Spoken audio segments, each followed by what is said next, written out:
ప్రభావతి, సత్యం వాళ్ళు మౌనిక వాళ్ళ అత్తయ్య వాళ్ళ ఇంటికి వస్తూ ఉంటారు. మా అమ్మాయికి 16 రోజులు పండగ చెయ్యాలి కదా! తాళిని కూడా మార్చాలి. అందుకే అది చెప్పడానికే ఇక్కడికి వచ్చామని చెప్పేసైతే అంటూ ఉంటారు. ఆ మాటలు వినగానే అక్కడ ఉన్న సంజయ్ అయితే ఒక్కసారిగా షాక్ అయిపోయి, ఏంటి ఇది ఇప్పుడు మళ్ళీ వాళ్ళ ఇంటికి వెళ్తుందా అని చెప్పేసైతే అనుకుంటూ ఉంటారు. ఇంతలో అక్కడ ఉన్న వాళ్ళ అమ్మా, నాన్న మాత్రం చాలా సంతోషంగా పాపని అక్కడికి తీసుకొని రండి అని చెప్పేసైతే అంటూ ఉంటారు. ఇంతలో ఆ మాటలు వినగానే అక్కడ ఉన్న నీలకంఠం మాత్రం లేదు లేదు మా స్థాయికి తగ్గట్లుగానే ఇక్కడ మా ఇంట్లోనే జరపాలి అని చెప్పేసైతే అంటూ ఉంటాడు. ఆ మాటలు వినగానే అక్కడ ఉన్న వాళ్ళందరూ అయితే ఒక్కసారిగా షాక్ అయిపోతూ ఉంటారు. ఇంతలో అక్కడ ఉన్న సత్యం మాత్రం అలా ఎలా కుదురుతుంది? 16 రోజుల పండగ అంటే అది పుట్టింట్లోనే జరపాల్సి ఉంటుంది.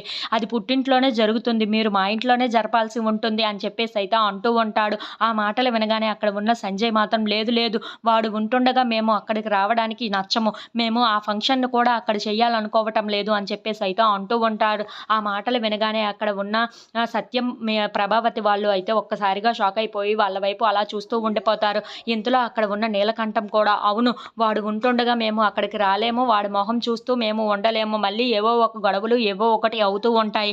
అందుకే ఇక్కడే జరపండి లేదంటే ఆ ఫంక్షనే వద్దు అని చెప్పేసైతే అనేస్తూ ఉంటారు. ఆ మాటలు వినగానే అక్కడ ఉన్న ప్రభావతి అయితే బాలు మాటలు తలుచుకొని నేనే మా చెల్లి ఫంక్షన్ మొత్తం నేనే జరిపిస్తాను అని చెప్పేసైతే ఆ మాట ఇచ్చాడు కదా! ఇప్పుడు వీళ్ళకి ఎలా నచ్చజెప్పాలి? ఏం చెప్పాలి? అని చెప్పేసైతే సత్యం అలాగే ప్రభావతి వాళ్ళు ఆలోచిస్తూ ఉంటారు. ఇంతలో అక్కడ ఉన్న సంజయ్ మాత్రం ఆ ఫంక్షన్ జరగకుండా ఎలాగైనా సరే చూసుకోవాలి అని చెప్పేసైతే అనుకుంటూ ఉంటాడు. If you like this video please like, share and subscribe friends.